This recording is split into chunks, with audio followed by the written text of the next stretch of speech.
Friends, welcome to learning academy Kannada YouTube channel. ಮೊದಲು ನಮ್ಮೊಂದು YouTube channel ನೋಡ್ತಾ ಇದ್ದಾರೆ ಅಥವಾ ಇಲ್ಲಿವರೆಗೂ ಸಬ್ಸ್ಕ್ರೈಬ್ ಮಾಡದೇ ಇದ್ದರೆ ಸಬ್ಸ್ಕ್ರೈಬ್ ಮಾಡಿ ಮತ್ತು ಸಪೋರ್ಟ್ ಮಾಡಿ ಅಂತ ಹೇಳ್ತಾ ಇವತ್ತಿನ ಒಂದು ವೀಡಿಯೋ ಬಂದ್ಬಿಟ್ಟು ಏನಪ್ಪ ಅಂತಂದರೆ post office GDS schedule to notification official ಆಗಿ ಏನಪ್ಪ ಅಂತಂದರೆ ನೋಟಿಫಿಕೇಷನ್ ಪ್ರಕಟ ಆಗಿದೆ. ನೀವು ಇಲ್ಲಿ ನೋಡ್ತಾ ಇರ್ಬೋದು ಸ್ನೇಹಿತರೆ. ಇದು ಅಫಿಷಿಯಲ್ ವೆಬ್ಸೈಟು. ಇದರ ಕಂಪ್ಲೀಟ್ ನೋಟಿಫಿಕೇಷನ್ PDF ಮತ್ತು ಆನ್ಲೈನ್ ಅರ್ಜಿ ಸಲ್ಲಿಸುವಂಥ ಲಿಂಕ್ ಬಂದುಬಿಟ್ಟು ನಮ್ಮೊಂದು ಟೆಲಿಗ್ರಾಮ್ ಗ್ರೂಪಲ್ಲಿ ಹಾಕಿದ್ದೀನಿ. ಪ್ರತಿಯೊಬ್ಬರು ಸಹ ಹೋಗಿ ಅಲ್ಲಿ ಚೆಕ್ ಮಾಡ್ಕೋಬೋದು. ಓಕೆನಾ. ಟೆಲಿಗ್ರಾಮ್ ಗ್ರೂಪ್ ಲಿಂಕ್ ಬಂದುಬಿಟ್ಟು ಇದೇ ಒಂದು ವೀಡಿಯೋದ ಡಿಸ್ಕ್ರಿಪ್ಷನ್ಗೆ ಇರುತ್ತೆ. ಇಲ್ಲಿ ಬಂದುಬಿಟ್ಟು ನೋಡ್ಬೋದು ಸ್ನೇಹಿತರೆ. ನೋಡಿ, ಅಪ್ಲಿಕೇಶನ್ ಯಾವಾಗಿಂದ ಸ್ಟಾರ್ಟ್ ಆಗುತ್ತೆ ಎಂಬುದನ್ನು ನೋಡೋಣ. ಆನ್ಲೈನ್ ಅಪ್ಲಿಕೇಶನ್ ಸ್ಟಾರ್ಟಿಂಗ್ ಡೇಟ್ ಬಂದುಬಿಟ್ಟು 2/9/2026ರಿಂದ 21/9/2026. ಓಕೆ. ನೆಕ್ಸ್ಟ್ ಬಂದುಬಿಟ್ಟು ನಿಮಗೆ registration one time registration start ಆಗುವಂಥದ್ದು 31/8/2026ರಿಂದ 19/9/2026 ಒಳಗೆ ನೀವು ರಿಜಿಸ್ಟರ್ ಮಾಡ್ಕೋಬೇಕು. ನೆಕ್ಸ್ಟ್ ಆನ್ಲೈನ್ ಅಪ್ಲಿಕೇಶನ್ ಬಂದುಬಿಟ್ಟು 2/9 ಸೆಪ್ಟೆಂಬರ್ 2ರಿಂದ ನೀವು ಆನ್ಲೈನ್ ಅಪ್ಲಿಕೇಶನ್ ಸಹ ಹಾಕ್ಬೋದು. ನೆಕ್ಸ್ಟು ಏನಾದರೂ ತಪ್ಪಾಗಿದ್ದರೆ ಎಡಿಟ್ ಮಾಡೋದಕ್ಕೂ ಸಹ ಅವಕಾಶ ಕೊಟ್ಟಿದ್ದಾರೆ. ನೋಡ್ಬೋದು ಇಲ್ಲಿ ಎಡಿಟ್ ಆಪ್ಷನ್ಗೆ 23/9/2026ರಿಂದ 24/9/2026ವರೆಗೂ ಇರುತ್ತೆ. ಓಕೆ. ಈಗಾಗಲೇ ನಾನು ಹೇಳಿದ್ದೆ ನೋಟಿಫಿಕೇಷನ್ ಬಂದಿಂದ. ಟೋಟಲಾಗಿ ಇದರಲ್ಲಿ ಬಂದುಬಿಟ್ಟು 25,000 ಹುದ್ದೆಗಳ ಒಂದು ನೋಟಿಫಿಕೇಷನ್ ಬಂದಿದೆ. ಇದರಲ್ಲಿ ನಮ್ಮ ಕರ್ನಾಟಕದಕ್ಕೂ ಸಹ ಹಲವಾರು ಹುದ್ದೆಗಳಿವೆ. ಯಾವ್ಯಾವ ಒಂದು ಸರ್ಕಲಲ್ಲಿ ಯಾವ್ಯಾವ ರೀತಿ ಎಷ್ಟೆಷ್ಟು ಹುದ್ದೆಗಳಿವೆ ಎಂಬುದನ್ನು ಸಹ ನಾವು ನೋಡ್ತಾ ಹೋಗೋಣ. ನಾನು ನಿಮಗೆ ಲಿಂಕ್ ಹಾಕ್ತೀನಿ. ಲಿಂಕ್ ಹಾಕಿದ ತಕ್ಷಣ ಈ ರೀತಿಯಾಗಿ ಒಂದು ಪೇಜ್ ಬರುತ್ತೆ. ಅಲ್ಲಿ ಬಂದುಬಿಟ್ಟು ನೀವು ಇಲ್ಲಿ ನೋಡಿ ವೇಕೆಂಟ್ ಪೋಸ್ಟ್ ಅಂತಿದೆಯಲ್ಲ, ಇಲ್ಲಿ ಕ್ಲಿಕ್ ಮಾಡಿ. ನೀವು ಕ್ಲಿಕ್ ಮಾಡಿದ ತಕ್ಷಣ ಈ ರೀತಿಯಾಗಿ ಓಪನ್ ಆಗುತ್ತೆ.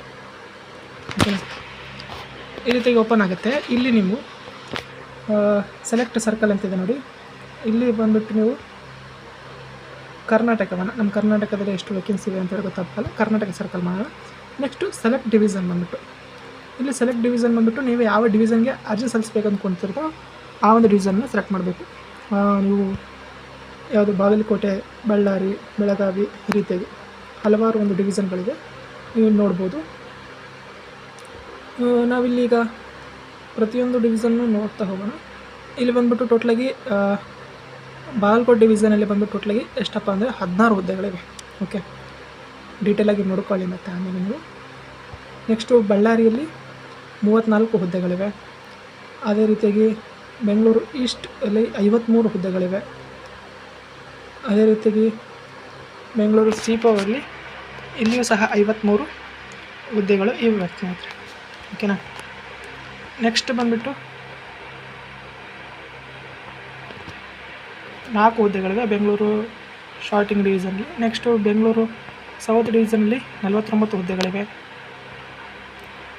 ನೆಕ್ಸ್ಟು ಬೆಂಗಳೂರು ವೆಸ್ಟ್ ಡಿವಿಷನಲ್ಲಿ 27 ಹುದ್ದೆಗಳಿವೆ.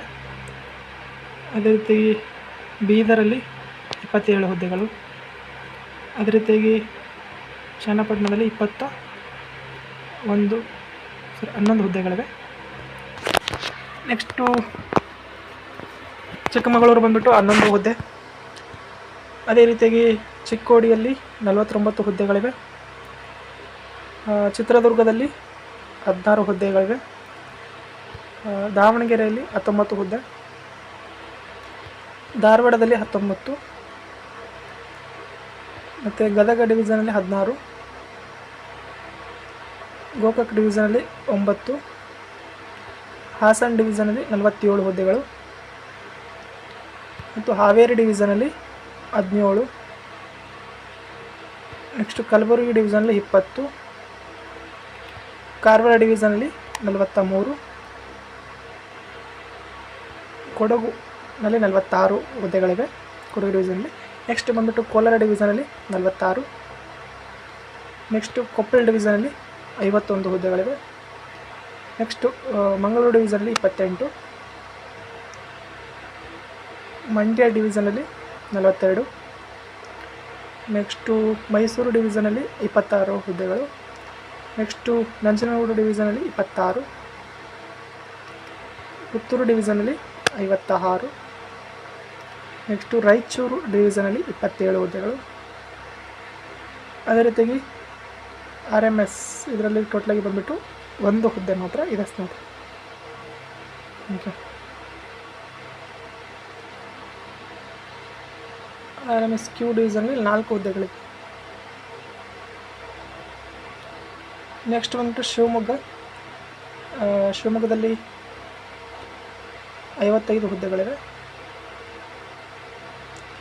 ಸಿರಸಿ ಡಿವಿಷನಲ್ಲಿ 36 ಹುದ್ದೆಗಳು. ತುಮಕೂರು ಡಿವಿಷನಲ್ಲಿ 64 ಹುದ್ದೆಗಳಿವೆ. ಉಡುಪಿ ಡಿವಿಷನಲ್ಲಿ 60 ಹುದ್ದೆಗಳು. ನೆಕ್ಸ್ಟು ವಿಜಯಪುರ ಡಿವಿಷನಲ್ಲಿ 34 ಹುದ್ದೆಗಳು. ಅದೇ ರೀತಿಯಾಗಿ ಕೊನೆಯದಾಗಿ ಯಾದಗಿರಿ ಡಿವಿಷನಲ್ಲಿ 29 ಹುದ್ದೆಗಳು. ಈ ರೀತಿಯಾಗಿ ಹುದ್ದೆಗಳಿವೆ ಸ್ನೇಹಿತರೆ. ನಿಮ್ಮ ಯಾವ ಒಂದು ಪೋಸ್ಟ್ ಆಫೀಸಲ್ಲಿ ಬರುತ್ತೆ ಎಂಬುದು ಸಹ ಇಲ್ಲಿ ಕೊಟ್ಟಿರ್ತಾರೆ, ನೀವು ನಿಧಾನವಾಗಿ ನೋಡ್ಕೊಳ್ಳಿ. ಓಕೆನಾ. ಇದು ಏನಪ್ಪ ಅಂತಂದರೆ ಯಾವ್ಯಾವ ಡಿವಿಷನಲ್ಲಿ ಎಷ್ಟೆಷ್ಟು ಹುದ್ದೆಗಳಿವೆ ಅಂತೇಳಿ ಸಹ ಆಯಿತು. ಓಕೆನಾ. ಇದು ಆನ್ಲೈನ್ ಅಪ್ಲಿಕೇಶನ್ನು ಸಹ ಇದೆ ಸ್ನೇಹಿತರೆ. ನಾನು ನಿಮಗೆ ಹಾಕಿದ್ದೀನಿ ಆಲ್ರೆಡಿ ನಮ್ಮೊಂದು ಟೆಲಿಗ್ರಾಮ್ ಗ್ರೂಪಲ್ಲಿ, ಹೋಗಿ ಸಹ ನೀವು ನೋಡ್ಬೋದು.